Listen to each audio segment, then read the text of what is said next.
Clerk will open the court. Oyez, oyez, oyez. The Honorable Court of Criminal Appeals is now in session. Good morning. Call now cause number PD-0234-20, Christopher Michael Rubio versus the state of Texas. May it please the court? May it please the court. My name is Christy Dean. I'm an assistant public defender in Dallas County, and I represent appellant Christopher Rubio. The trial court's actions in this case are consistent with Rule 21.4. Rule 21.4b states, within 30 days after the date when the trial court imposes or suspends sentence in open court, but before the court overrules any preceding motion for new trial, a defendant may, without leave of court, file one or more amended motions for new trial. In this case, trial counsel filed a timely motion for new trial on the day of judgment. The trial court immediately overruled it. Appellate counsel was aware that the trial court overruled appellant's first motion for new trial, and therefore, consistent with the plain language of this rule, sought leave of court and filed an amended motion for new trial within the 30-day primary period following judgment. The trial court overruled the state's objections to appellant's motion seeking leave, rescinding her previous ruling, heard evidence, and ruled on the amended motion for new trial. The amended motion in this case was timely. Excuse me, counsel, was there leave sought, or was it just that they filed the motion?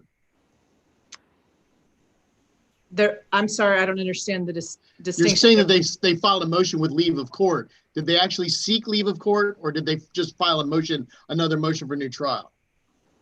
Your Honor, there was an actual motion filed. The motion that was filed was titled Motion for Leave to File, Amended Motion for New Trial, and Amended Motion for New Trial. Okay. The amended motion in this case was timely filed. Appellant sought leave in order to overcome the procedural hurdle of the previous ruling. Appellant is simply asking that this court apply Rule 21.4b and give effect to its plain language without leave of court. Appellant further argues that courts may freely change their ruling on a motion for new trial for the pendency of their plenary jurisdiction. A trial court has the inherent power to vacate, modify, or amend its own rulings within the time of its plenary jurisdiction. When a motion for new trial is filed, that plenary jurisdiction extends to at least 75 days from the date sentence is pronounced in open court or beyond in some circumstances. In A. Waddell-Carriam, this court held that an order granting or denying a motion for new trial may be freely— Excuse me, Counselor, I'm confused here. You said that the appellant filed a motion for leave, but then you just argued that they shouldn't have to do that. So I'm confused. He did file a motion for leave to file. So do we, in this case, necessarily have to address whether that's necessary or not? I guess the argument is that the motion for leave to file was effectively a request for a rescission and a consideration of the newly developed evidence. So it's operating under that premise that I'm arguing that the trial court is allowed to freely rescind. Okay. The court modified A. Waddell-Carriam and Kirk to allow courts to freely rescind their rulings during the entire plenary jurisdiction, so long as the court does not, by its ruling, divest itself of jurisdiction or exceed a statutory timetable. The finality of a ruling on a motion for new trial is a purely procedural question. It does not divest the court of jurisdiction. In this case, the trial court freely rescinded her first ruling and replaced it with her second ruling. A. Waddell-Carriam, yes, Your Honor. Have we ever said that once the trial court has overruled the motion for new trial, that's it, even in the 30-day period? Your Honor, I think that's been addressed more outside of the 30-day period. Okay, but I have been unable to find any law addressing what happens within the 30-day period, and that's what we've never had a case where we said once the trial court overrules the motion, the defendant doesn't get to amend. Well, Your Honor, there is case law in the lower courts of appeals that the state cites in the body of its brief to support its position that once the court rules on the first motion for new trial, any consideration of a second motion for new trial is precluded. But the distinction between the state's cases and what's happened here is that those cases don't address any express or implied rescission. The state relies heavily on Starks v. State, which is a 1999 Amarillo case with no petition. The Starks facts involved 2 motions for new trial filed within 30 days of the judgment and overruled. There, the court held that the overruling of the first motion precluded the filing of the second motion. But the Starks court did not at all address the effect of an express or implied rescission. The state also relies on Drury, a 1984 case in which the issue before the court was whether the filing of a notice of appeal divested the trial court of jurisdiction to consider a motion for new trial. While the court held that the filing of the notice of appeal did not divest the trial court of jurisdiction to consider a motion for new trial, it did say that the judge was not authorized to rescind a prior ruling. A. Wadel-Carium expressly disavowed this position.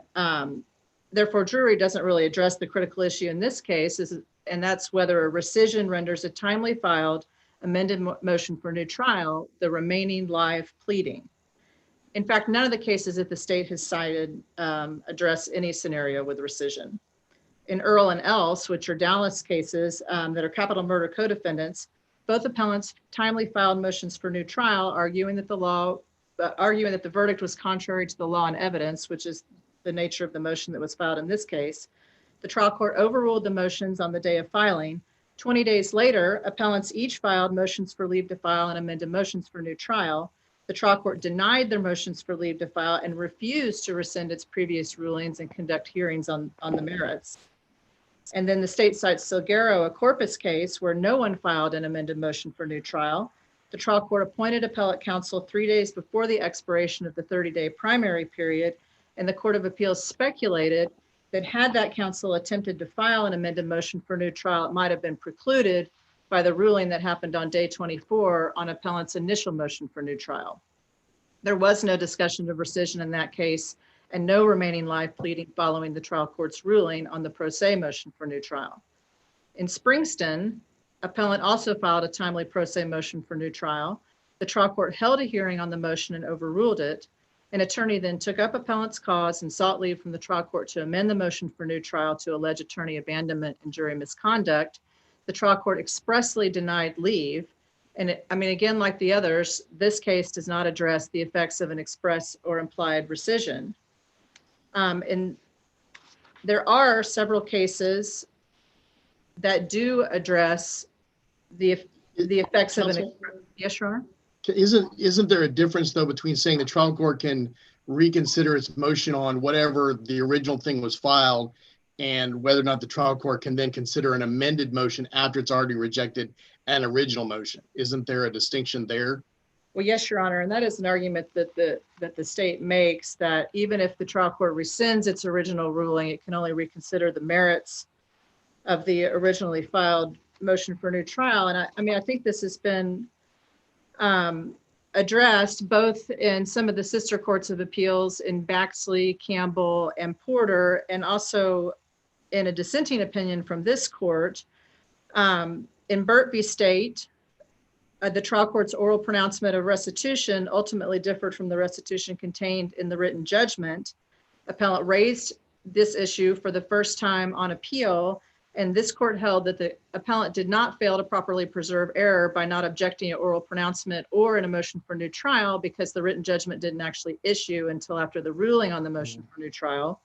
But in a dissenting opinion, presiding Judge Keller suggested that appellant could have requested a rescission and filed an amended motion for new trial. An order granting or denying a motion for new trial may be freely rescinded. If the trial judge rescinds the order, then appellant could have filed an amended motion for new trial. And if the judge did not rescind the order, appellant's complaint about the restitution order would have appeared plainly on the record. Her dissent suggests, of course, that the trial court is not limited to reconsideration of only the original motion for new trial.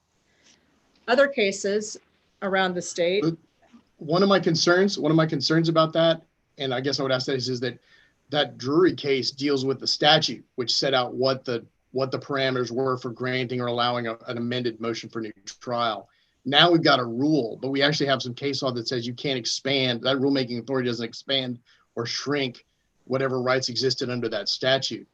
And so does that make a difference that this was a statute that was being concerned and was being addressed in Drury, or or are we just free to say, well, this is just now within our rule-making authority for rules of appellate procedure? Your Honor, I would suggest that our argument is not inconsistent with any previous statute or rule that has preceded the current rule. What we're asking for is a reading of the plain language of without leave of court, and asking that because we sought leave of court to amend the motion for new trial and filed the amended motion for new trial within the 30-day primary period, the amended motion for new trial was not untimely. Now, we had to overcome the procedural hurdle of the original ruling, and that was accomplished by the trial court's granting of the motion for leave to file. In fact, there were, multiple events. Yes, Your Honor, sorry. Yeah. But the without leave of court, I thought, appeared in the statute as well. Didn't it? I guess my point is it's maybe we do exactly what you're saying, but does that mean we have to overrule some of our prior precedent to do it? Like, do we have to overrule Drury even more than we did in LLA, which I can't pronounce and I apologize. That's as good as I'm going to get.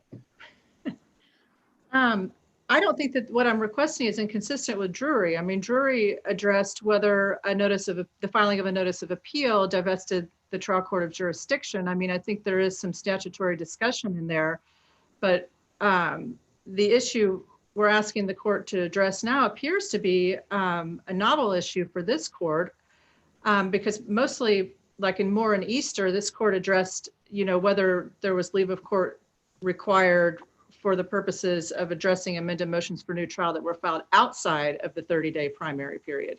The difference in this case is that it was filed within the primary period. There were multiple factors that showed that the trial court intended to rescind her previous ruling. It was the same trial court heard everything in this case, the original motion for all the trial proceedings, the motion for new trial, the motion for leave to file, and the amended motion for new trial. Effectively, the first motion that was filed garnered additional time for the court reporter to file the record in the Court of Appeals. The amended motion for new trial, filed timely within the 30-day primary period, had more substantive argument. All the parties received service and were on notice. The trial court signed a statement of presentment.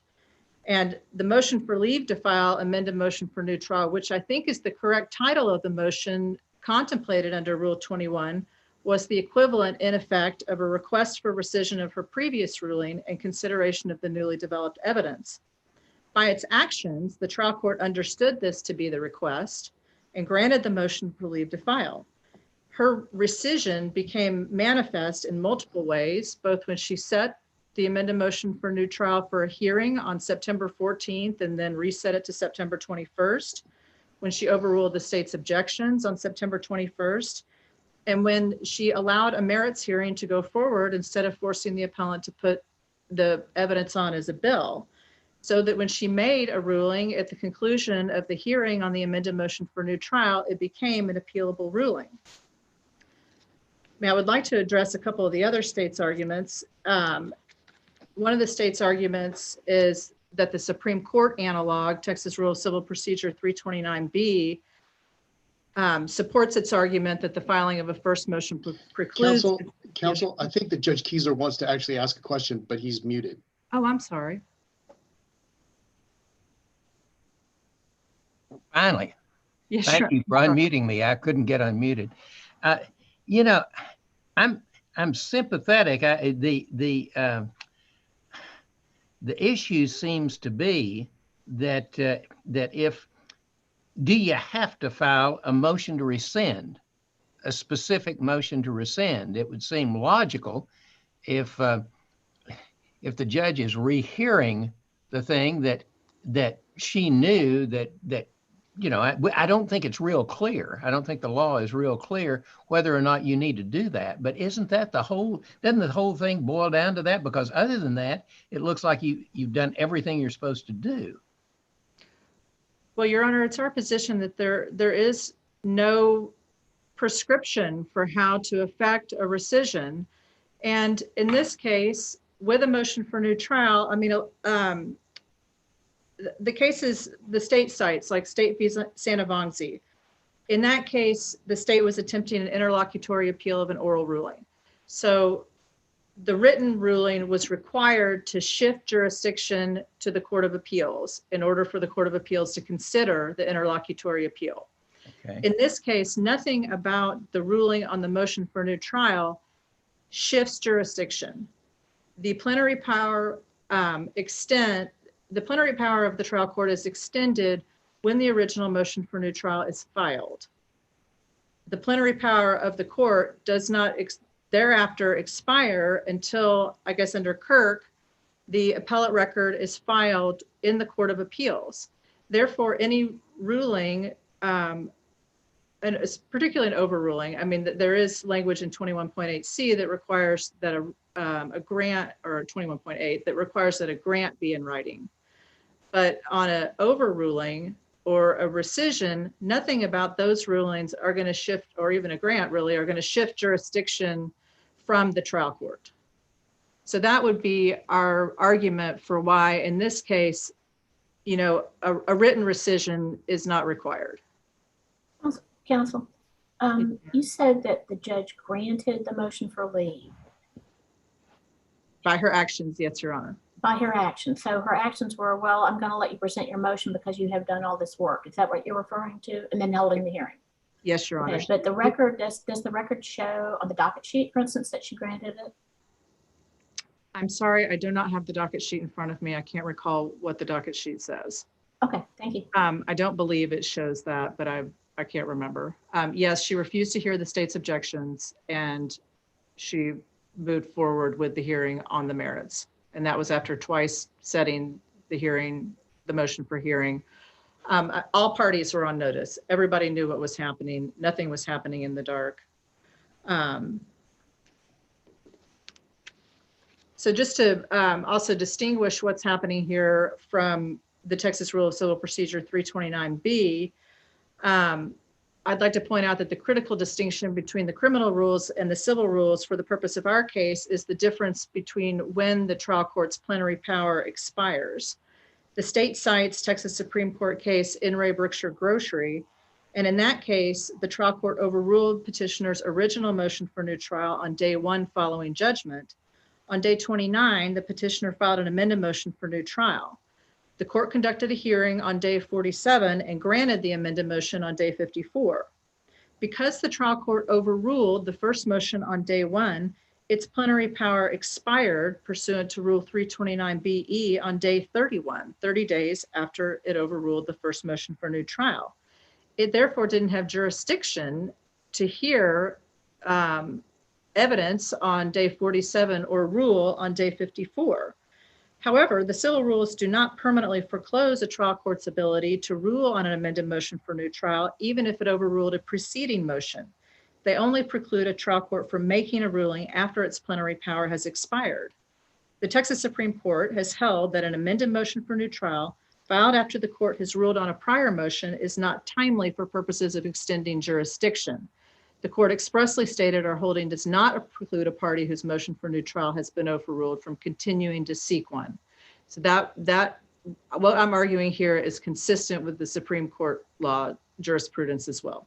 At this time, I'll reserve the remainder of my time for rebuttal. Thank you, counsel.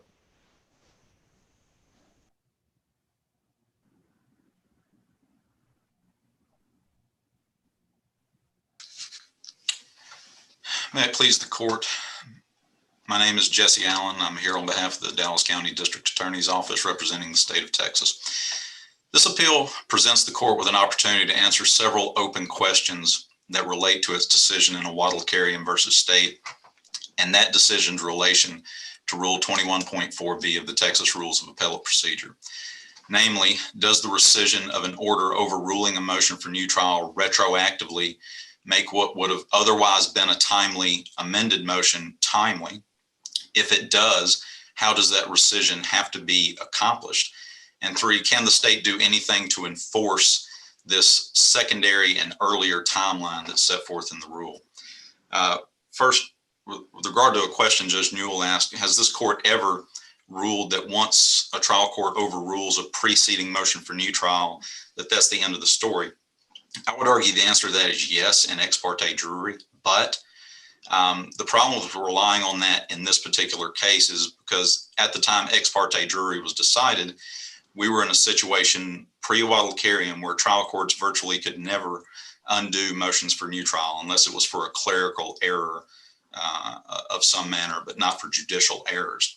So after Waddle-Carrium came down, it kind of left this provision of Rule 21.4b, I think it was Rule 31 at the time, sort of kind of flapping in the wind out there. Is like, well, here we have this situation where the rule says you have this earlier deadline if the trial court overrules that. But now we have a situation where trial courts can rescind motions for new trial, whether they're granting or overruling freely without any restrictions whatsoever.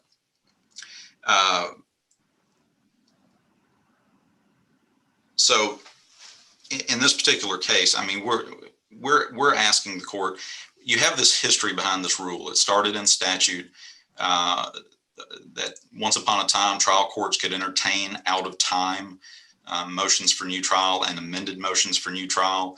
And the court set forth the history of that throughout its opinion and more, tracing it all the way back to the beginning. And eventually in more, let me back up. What we're talking about here is, I guess, in terms of rescission. At one point, trial courts had this power to entertain out-of-time motions, and then the court in Moore said, no, you really don't. And there's that language hanging out in Rule 21.4b that says without leave of court. Well, the appellant in Moore made the argument that that language means that, fine, I can do this without leave of court. What that impliedly means is I can do everything else that the rule prohibits as long as I get permission from the court to do it. Now, in Moore, the specific issue was whether it was dealing with a more than 30 days filed amended motion for new trial. They weren't particularly addressing this space of time between the prior overruling and the 30-day time limit. But there doesn't seem to be really any reason why the reasoning in Moore wouldn't apply equally to out-of-time amendments, whether that's out of time because the trial court overruled a preceding motion or out of time because 30 days has lapsed in the particular case. Counsel? Yes. Counsel, what else is the defense supposed to do if they want? I mean, this was clearly a motion that was filed on like the day of and overruled quickly, and then the defense sees something and are within 30 days. What else are you saying that they need to do in order to be able to get leave of court to do this? Well, I mean, our position is that once, given the history and text of the rule and where we're at right now, that once a trial court overrules a preceding motion, that's it, assuming the state objects to it. I mean, if the state doesn't object to it, a trial court has unfettered authority to pretty much entertain it all along. You know, when a Waddle-Carrium came down, it wasn't considering the effect that decision, well, I say it wasn't, on its face, it wasn't considering the effect that decision might have on this language of the rule. And after that, this court never changed the language of the rule. And the impetus behind a Waddle-Carrium seemed to have been an interest in not letting defendants take advantage of basically the trial court's good graces. As this court knows, the trial court in that case granted a motion for new trial thinking that the defendant was going to enter into a different plea, and he never did. And he backed out, and he basically tried to pull a fast one on the trial court. And Waddle-Carrium gave trial courts the ability to back away from that, but it didn't really address the issue of how that might affect a situation like this where there's an objection under 21.4b. It just wasn't dealing with amendments. And so that's the question. I mean, that's part of the question, I'd say.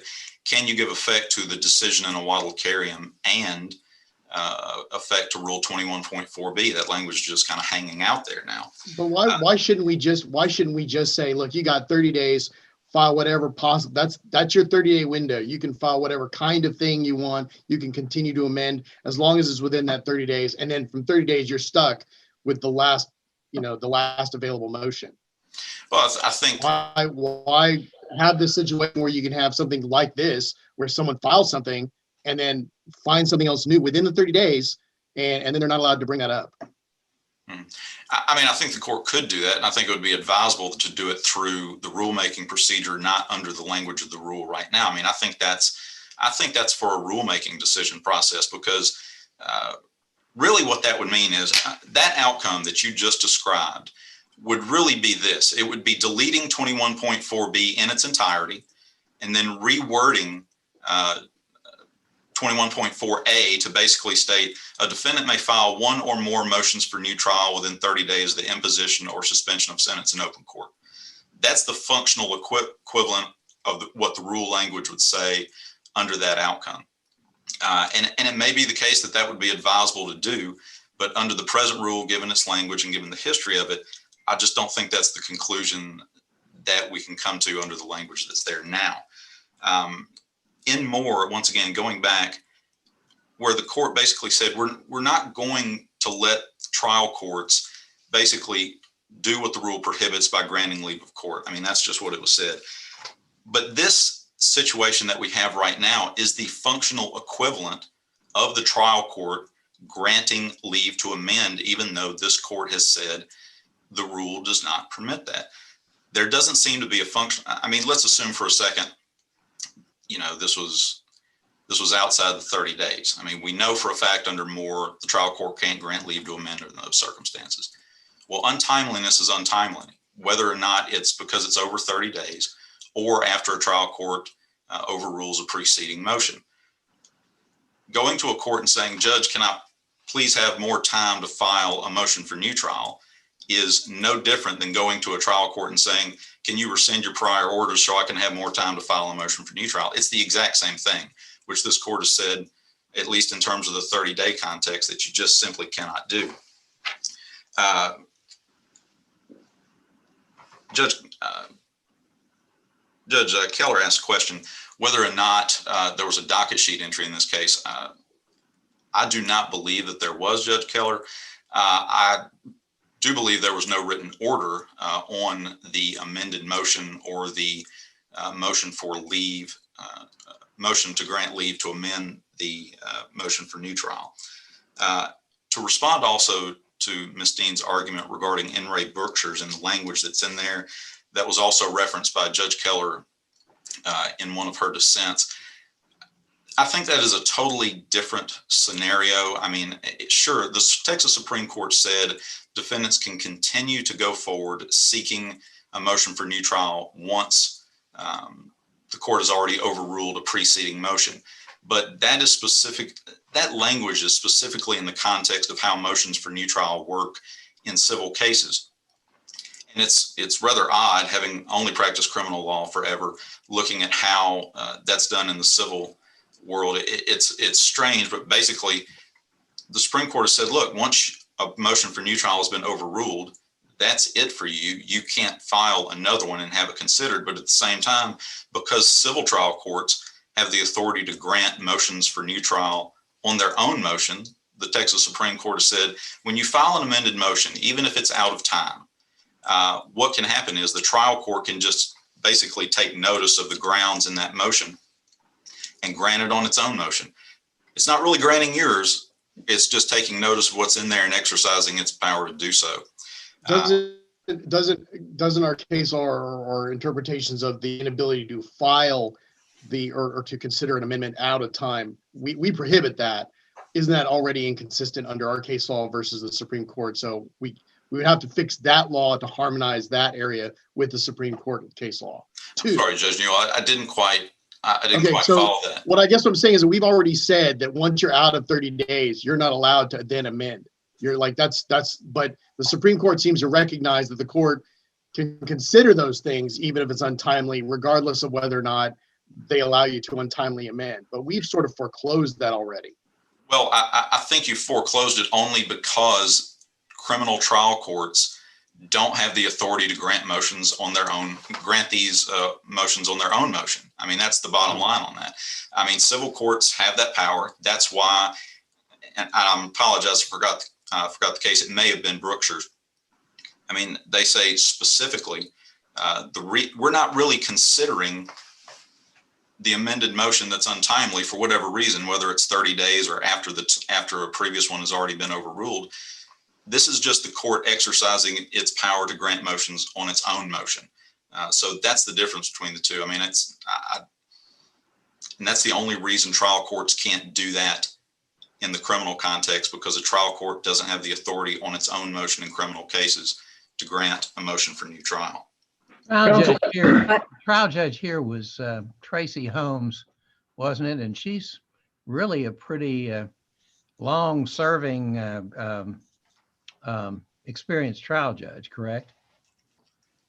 I believe so, Your Honor. I mean, and she's the one that's had it the whole time during the hearings, you know, the trial itself, and then all the subsequent proceedings, right? Yes. Okay. What deference do we owe, if any, to the actual language of the rule? Well, I can say this court in the past has said that perhaps you don't owe any deference, and if you do, it's very little. I would argue, though, that if the legislature is going to grant a court rulemaking authority, I think there is some implicit expectation that changing the meaning of a rule through judicial construction is not going to be the preferred method of changing the meaning of that rule. I think there's an implied understanding that the legislature wants the courts to do that through the rulemaking process, rather than just take a singular instance to change that.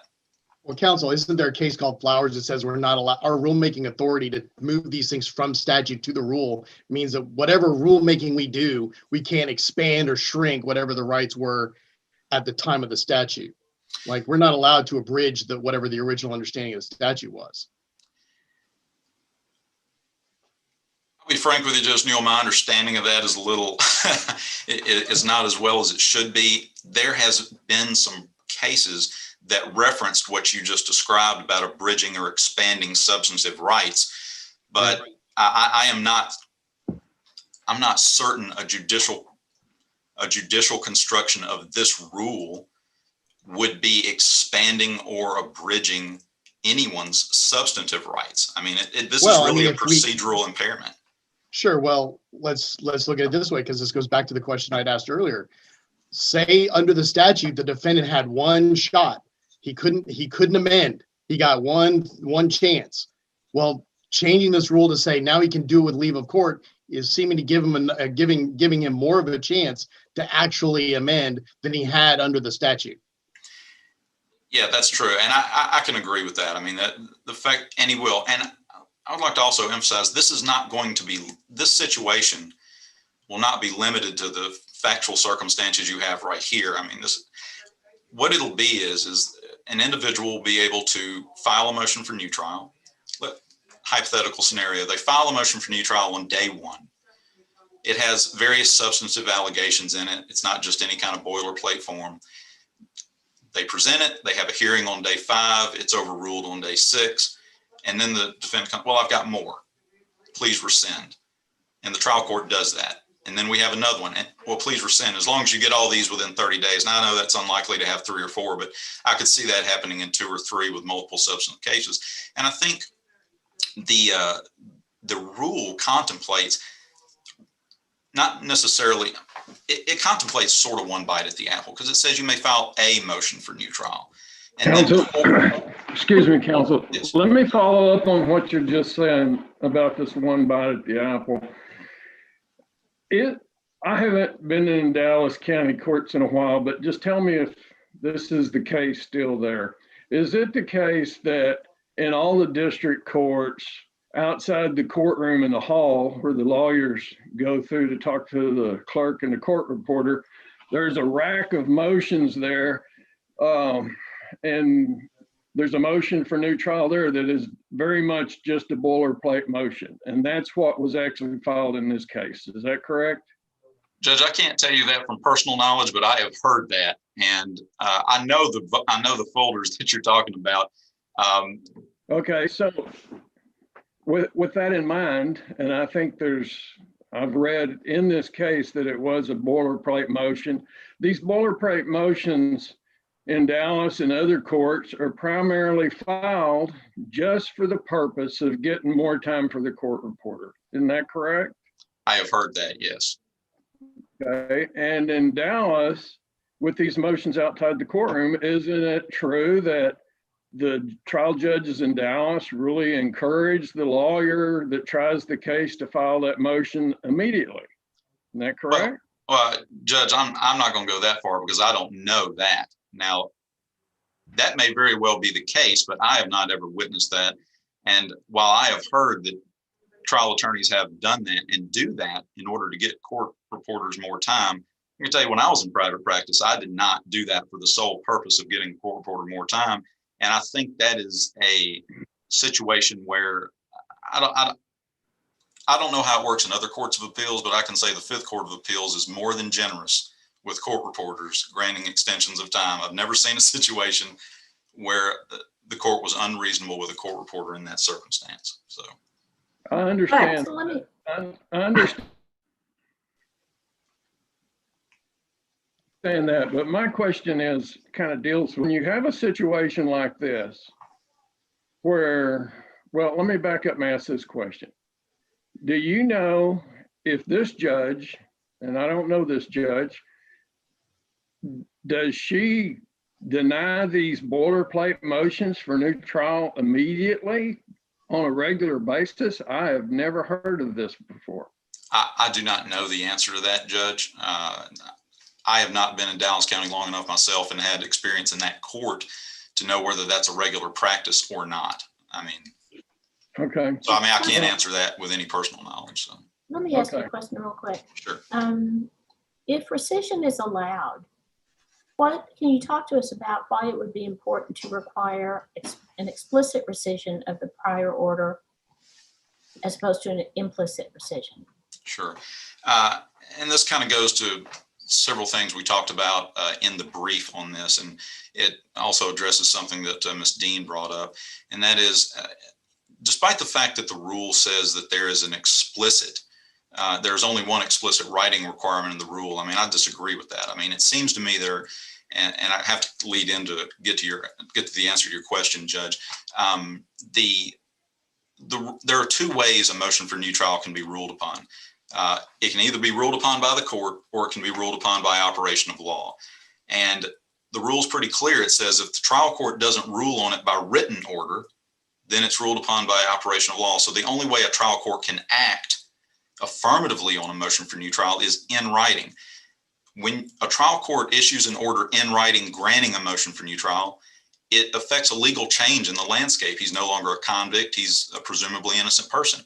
When the trial court issues an order in writing overruling a motion for new trial, it cuts off the time to file amendments in the case. Once again, if the trial court can do this, if rescission is allowed, well, first of all, rescission is allowed. The only question is what the effect of that rescission is in light of 21.4b. And if the effect is to resurrect what would have otherwise been a timely motion, it makes sense that, this kind of stuff should be in writing to put everyone on notice that the clock has started ticking, or, or the state has a right to appeal, so on and so forth. In this case, Judge Holmes ruled on this. It may be clear that she was ruling on the merits, but in another situation, it might not be as clear that they're ruling on the merits or they're ruling on the motion for leave to amend. And I emphasize once again, nothing requires a court to rescind an order before reconsidering the merits of something or considering new merits. The court just doesn't have to do that. Thank you. Thank you, counsel.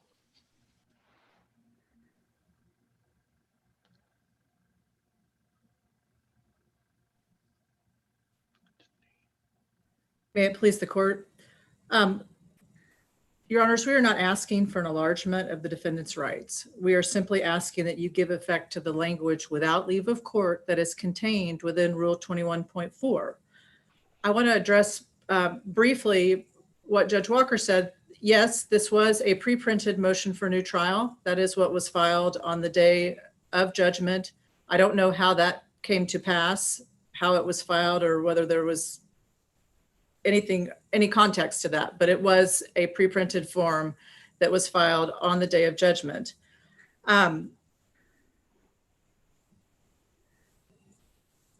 counsel alluded to Rule 21.8 in his argument and on his brief as requiring that anything related to a motion for new trial be in writing. And I would like to point out that that rule only goes to the form and manner in which a trial court rules on a motion for new trial. It does not describe the manner in which a trial court rescinds an order within its plenary jurisdiction.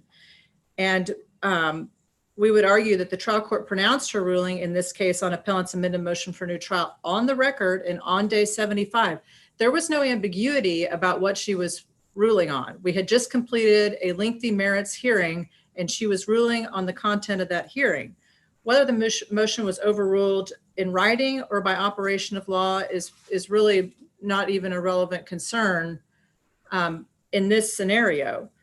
I would also like to address counsel's references to Moore and Easter, and that somehow what the trial court can do follow either with an amended motion for new trial following a preceding ruling, or with an amended motion for new trial filed outside of the 30-day period, requires the state's acquiescence. Those cases do not stand for that. Those cases both address scenarios in which the appellant filed the amended motion for new trial outside of the 30-day period. In this case, appellant filed the initial motion for new trial and an amended motion for new trial within the first 30 days.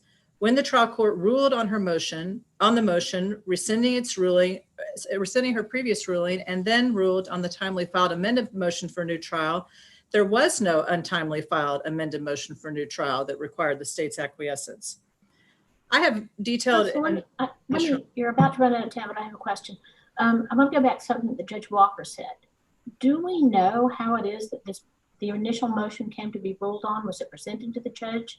Does Judge Holmes routinely deny boilerplate motions? And if she hadn't ruled on it, we wouldn't be here now, right?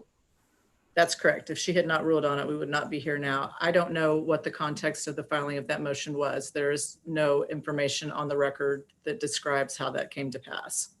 Okay, since I just stole 30 seconds of your time, you may continue. We would just. Well, I have one more question. Sure. Yes, Your Honor. And that is, to your knowledge, do the rules themselves speak to, do they use the word rescission or rescind, or is the concept of rescission of a previous order addressed at all in the rules themselves? I have not seen that language used in the rules related to motions for new trial. That language I'm primarily focused on is without leave of court, and giving effect to that plain language, which is contained within the rule. And the way that we're asking this court to address that is consistent with all the case law that is cited by either side in our briefing. So in sum, it's our position that the 5th District Court of Appeals published decision conflicts with other courts of appeals decisions and applicable decisions of this court. We would ask that this court reverse the lower court and remand for reconsideration of his appeal with the evidence adduced at the hearing on appellant's amended motion for new trial, or reverse for a new trial. Thank you, counsel. The case is submitted and the court stands in recess until 10 o'clock.